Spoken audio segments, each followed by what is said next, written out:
I graduated high school in 1985. And so this is the early 1980s. There's no internet and no texting of your friends. There's no SSRI drugs. There's no Prozac or anything like that. And it was whatever, you know, book you could find at the bookstore or the library or whatever psychotherapist you might find in the yellow pages. And, teenage kid's not going to do any of those probably. And it was really, as we moved into the 1990s, that the kind of personal growth and self-help movement really sprung out because Tony Robbins was becoming very, very popular. And that allowed other people kind of to become, get their books out there. And I really got heavily involved in that area because I wanted to fix myself. I'd done some talk therapy and things. It just kind of meandered for me, and I thought, well, Tony Robbins seems very excitable and very happy, so maybe whatever he's doing. 90s, the SSRI drugs came out, and the conversation turned about depression. You can actually talk about it. It was on all the talk shows and the morning shows and radio talk shows. You could talk about it. You talk about it with your doctor, and you didn't have to hide it anymore. And so a lot more information started coming out there. The conversation widened. And one of the things that, even like Tony Robbins and some other people in the personal growth world were talking about, and as the internet comes out in the 90s, uh, one of the things that people were mentioning that could be very helpful in turning around thought patterns and behavior patterns was hypnotherapy, using the If you have ever looked around at your life and thought, this can't be it, you are in the right place. This is Flying Upstream, the podcast for people who refuse to live on autopilot. I'm your host, Kristyn Medeiros. Each week, I sit down with people who questioned the rules, challenged the expectations, and chose a different path. Not because it was easy, but because it was honest. We talk about the moments that broke them open, the decisions that scared them, and the lives they built when they stopped doing what they were told and started listening to themselves. If you are done following the crowd and ready to trust your own way forward, stay with me. Let's fly upstream. Hey, free spirits, welcome back to Flying Upstream podcast, where we explore people who dream and have chosen to live differently and challenge the paths. Today, I'm talking with Craig Meriwether, a certified clinical hypnotherapist who helps people heal anxiety, trauma, and deep subconscious patterns. Craig's journey into his work began with his own struggles with depression and anxiety, which led him to explore the power of the subconscious mind and ultimately dedicate his life to helping others access their own inner healing. Craig, welcome to Flying Upstream. Oh, thank you, Kristen. I really appreciate it. We just got together about a week ago to organize this, so I'm glad we made the time work. I'm looking forward to Yes. it. I'm so excited. Let's go right way back to the beginning. What was life like growing up when you were dealing with depression and anxiety? What was that period of time for you? Well, this is my teenage years of issues in life, of family and things. A lot of anxiety and depression I was struggling with. I graduated high school in 1985. And so this is the early 1980s. There's no internet and no texting of your friends. There's no SSRI drugs. There's no Prozac or anything like that. And it was whatever, you know, book you could find at the bookstore or the library or whatever psychotherapist you might find in the yellow pages. And, teenage kid's not going to do any of those probably. And it was really, as we moved into the 1990s, that the kind of personal growth and self-help movement really sprung out because Tony Robbins was becoming very, very popular. And that allowed other people kind of to become, get their books out there. And I really got heavily involved in that area because I wanted to fix myself. I'd done some talk therapy and things. It just kind of meandered for me, and I thought, well, Tony Robbins seems very excitable and very happy, so maybe whatever he's doing could help me. And then in the later 1990s, the SSRI drugs came out, and the conversation turned about depression. You can actually talk about it. It was on all the talk shows and the morning shows and radio talk shows. You could talk about it. You talk about it with your doctor, and you didn't have to hide it anymore. And so a lot more information started coming out there. The conversation widened. And one of the things that, even like Tony Robbins and some other people in the personal growth world were talking about. And as the internet comes out in the 90s, uh, one of the things that people were mentioning that could be very helpful in turning around thought patterns and behavior patterns was hypnotherapy, using the power of your own subconscious mind to create healing. And so it was just something I started using in the early 2000s. And so this is kind of a slow drip, as you imagine, from early 80s. I mean, we're talking 20 years of trying to find ways out of this. And it Yeah. was really hypnotherapy that really gave me the biggest boost of repatterning and kind of rewiring, if you will, my brain for new instructions and Yeah. new computer code, I guess maybe you could say. Before we get And into the hypnotherapy, I'm curious to know what helped you make that shift? What was a moment or a time for you when, maybe you were in your 20s and you had to make that decision to really try to understand and heal what you were experiencing? Was there something that triggered that shift for you? it wasn't the bolt of lightning or the big trumpet blast or anything. It was just I don't like feeling like this. That's fair. It's just awful. Yeah. I'm like feeling depressed and anxious all the time. And so it was just trying to solve an issue, and talk therapy kind of didn't really help very much for me. And talk therapy can be very helpful, very useful, very healing. But in terms if you don't really know what the issue is, the core issue is, then resolution can't happen. Yeah. And what's fascinating about, moving into, in and of itself, even the kind of personal growth stuff, is like I was doing it, but it wasn't resolving the core issues I was dealing with because they're kind of behind that veil of the subconscious mind. If it's unconscious in the unconscious mind, then how would you know it's there other than the warning signals of anxiety or anger or overwhelm Right. that the body is giving you that there's something wrong, that there's danger somewhere? Yeah. And certainly back in the 80s and 90s and still today, we are taught to just push down those feelings. We're taught to Yeah. say, ignore your instincts, ignore what feels right on the inside, and just really go with making other people happy, make your parents happy, do what they tell you, be a good girl, be a good boy, just kind of in that mentality. And it's really hard to break out of that. It's Yeah. hard to kind of say, like, wait, actually, what I think is more important than what my parents or family or society thinks. It's hard to break out of that mold. Is that what you found too? Yeah, and it was just more of lack of information and unable to understand what was happening. Because after a while, it's just like, well, I guess this is just how it's going to be, or this is how people feel. And you see the people that are joyful, happy, and I guess, well, I guess that's just the way it is, or something's different about me, something wrong with me. And so, if you get that sense of, well, look at all these happy people having a good time and enjoying life, and I'm not doing that, or I don't feel that way, what is wrong with me? And so that becomes the big hunt, the big true crime special. So it's like, well, let's figure out what's happening here. Yeah. And that's where a lot of personal growth is. Well, these people seem energized and happy and motivated. And so what are they doing? And to a certain extent, it's helpful to get you out of bed in the morning and moving towards, but it doesn't change that feeling state because those warning signals, those alarm systems haven't been turned on because the mind still thinks there's some sort of danger or issue, going on that may be threatening to you.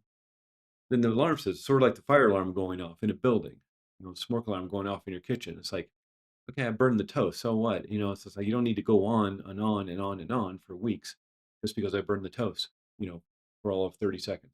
It's not an emergency. But if your emergency signals are just keep turning on at a level 10, after a while, it's just, it gets so exhausting. It's like, well, what can I do to fix this? Right. And it was really just, one of the things that people kept talking about is hypnotherapy because, they'd write a book and there'd be, here's the four things or, five things you can do to change your life. And four of them would always be different, but the fifth one was always hypnotherapy. Like, oh, and hypnotherapy is great because it help you access the subconscious mind. and create change within behaviors and thought patterns and heal, old emotional wounds that you may not even know you have. And so it was just, okay, that seems to fit every, check every one of the boxes. I mean, it seems a little too good to be true, right? It just seems like this Yeah. Yeah, it does. powerful fix Well, all and cure. yeah, well, and what it is, it's not so much that hypnotherapy fixes you, or that a hypnotherapist like myself fixes you. I don't fix anyone. Hypnotherapy in of itself doesn't fix anyone. Hypnotherapy is just an umbrella term for a bunch of different techniques and tools you can use. You fix yourself. That's why it's so powerful. You don't have to look outside of yourself to fix. Just like your subconscious mind, if there's a cut on your finger, it knows what to do to fix that. If there's a scrape on your knee, it knows what to do to fix that.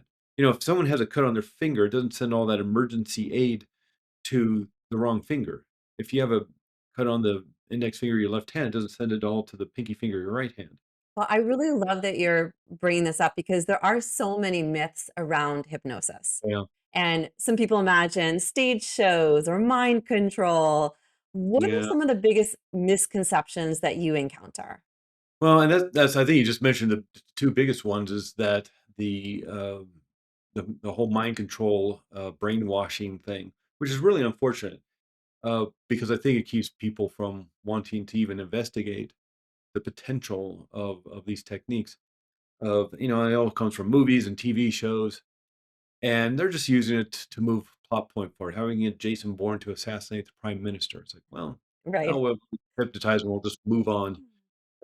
But I can't make anybody do anything they don't want to do. That's why smoking cessation is something that hypnotherapy is probably most famous for, helping people to quit smoking.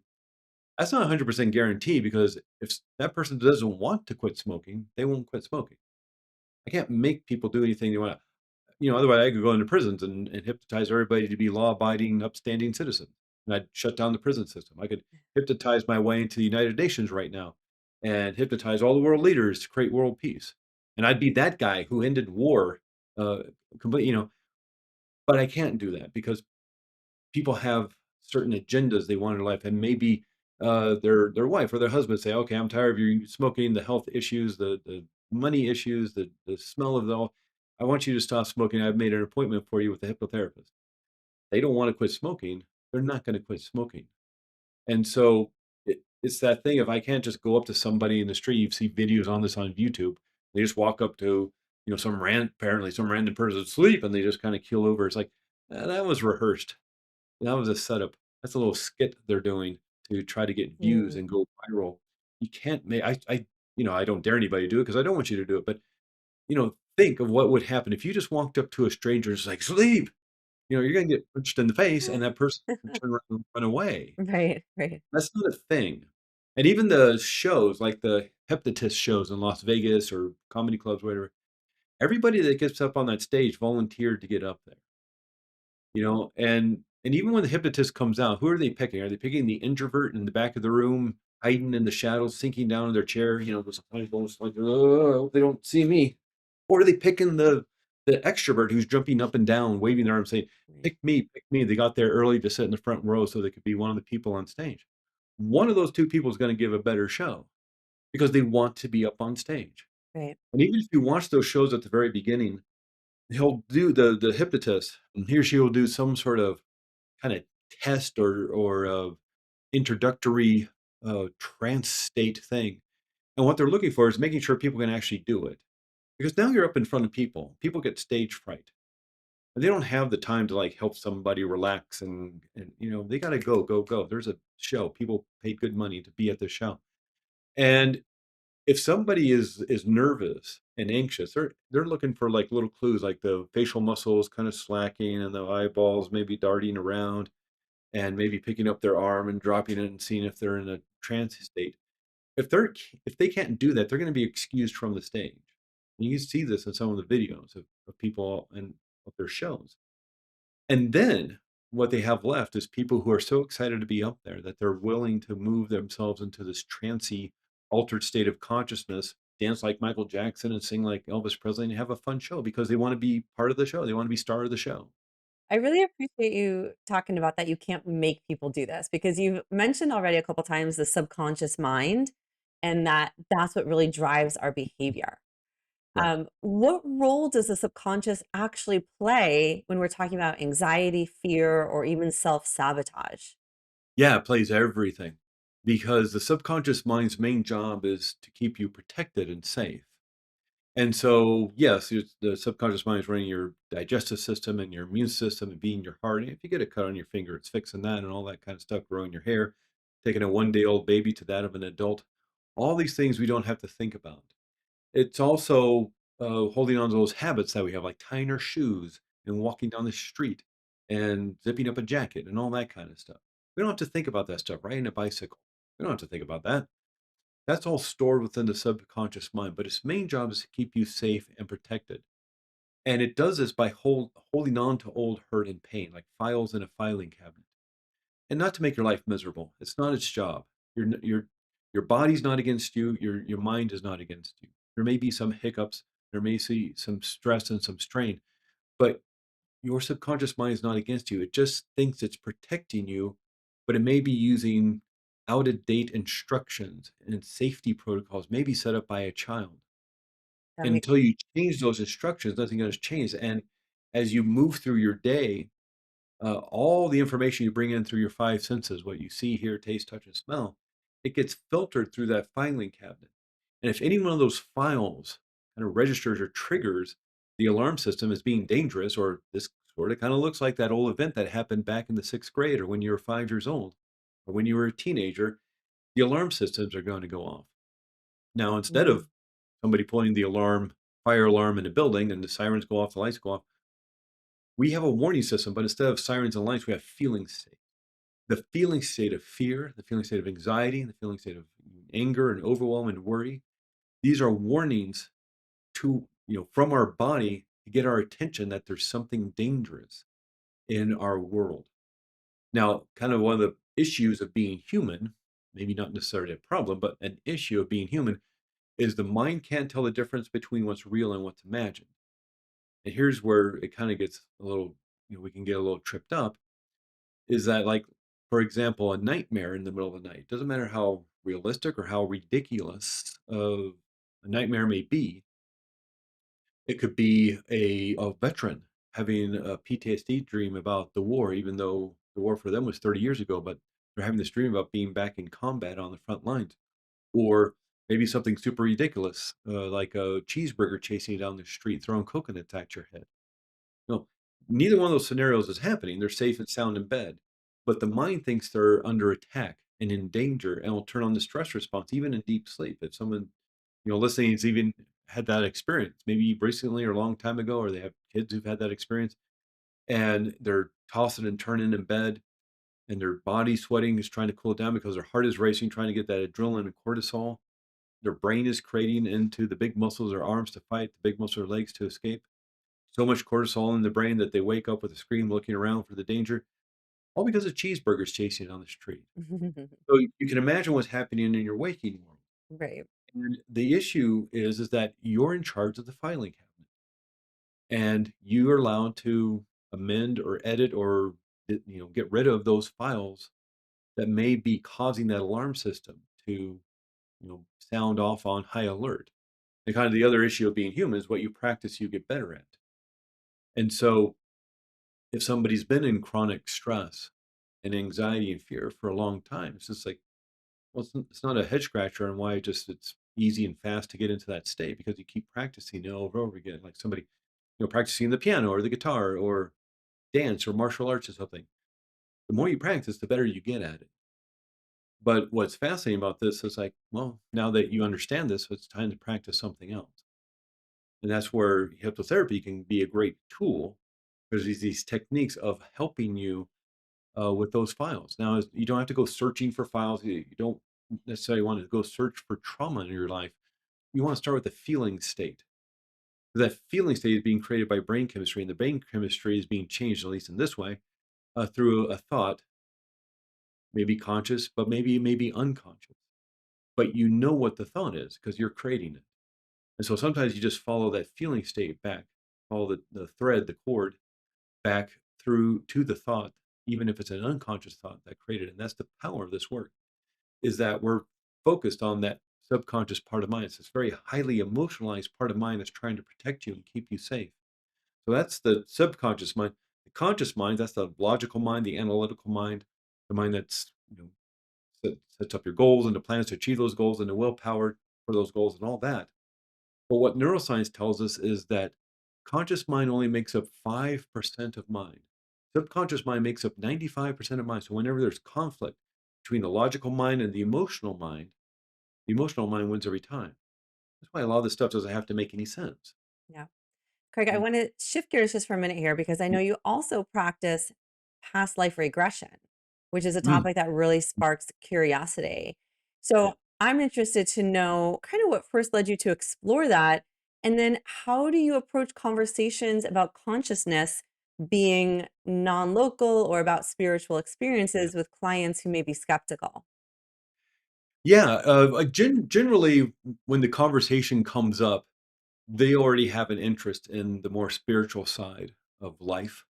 That was one of the interests of my life. I grew up in the Episcopal Church, which is Catholicism light, if people aren't familiar with the Episcopal Church.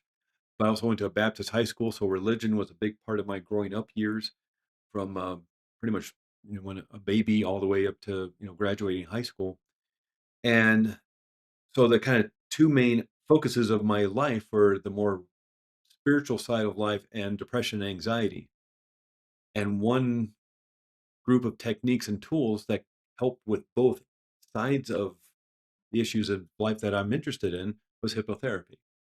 Because while nowadays, people go to Malibu and down to South America to do ayahuasca ceremonies and things like this, and access through maybe plant medicine or psychedelics or things like this.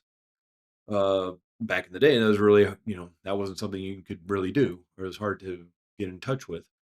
And hypnotherapy is a way to use your own inner skills to access that information. And so hypnotherapy kind of scratched both those itches for me. And not to say that it was like all of a sudden I read a book about hypnotherapy and I trained to be this was a long, slow drip of my life from the 1980s to, probably like 35 years. And so in terms of that conversation, I mean, we could do a 10-hour podcast and still have more questions and answers in terms of spirituality and consciousness and I wrote a whole book somewhere around here, uh, past life past lives guidebook, and it's about the science and the history even of past life regression and reincarnation, where it comes from, because that interested me. I'm even looking at Neanderthal burial sites, and is there any indication they had some thoughts about life after death from how they buried their community or their tribe or their family? And so we started about 50,000 years ago and just kind of move forward, looking through all the different ways that uh, people around the world and throughout time also engage in reincarnation and past lives, as well as the science and what's going on in the brain in terms of a lot of the research coming out that the brain is not a warehouse, a storage unit, that warehouse at the end of Raiders of the Lost Ark filled with memories. But the brain is more of an antenna pulling in information, just not unlike my phone here. I have access to all the information in the world, but it's not in my phone. I pull it into my phone through all the ways it does it with cell towers and servers and all that kind of stuff. And so, what research has been showing the last years, decades, is that the brain seems to be doing the same thing.